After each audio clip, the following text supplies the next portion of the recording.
எவ்வளவு பசியில் இருந்தாலும் உயிர் இல்லாததை கெட்டு போனதை தொட்டு கூட பார்க்காது. அப்படிப்பட்ட அந்த சிங்கம் அவ்வளவு ஈஸியா எதையும் தொடாது, தொட்டா விடாது. காட்டோட 4 பக்கமும் மார்க்கிங் மை டெரிட்டரின்னு தன்னுடைய பவுண்டரியை தானே வகுக்கும்.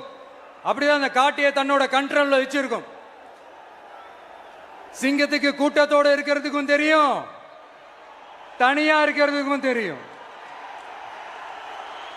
அப்படியே தனியா வரணும்னு நினைச்சாலும் அஞ்சாம அலட்டிக்காம சும்மா கெத்தா தனியா வந்து அத்தனை பேருக்கும் தண்ணி காட்டும். எப்போ எதுலையும் தன்னோட தனித்தன்மையை இழக்கவே இழக்காது. Yes, a lion is always a lion.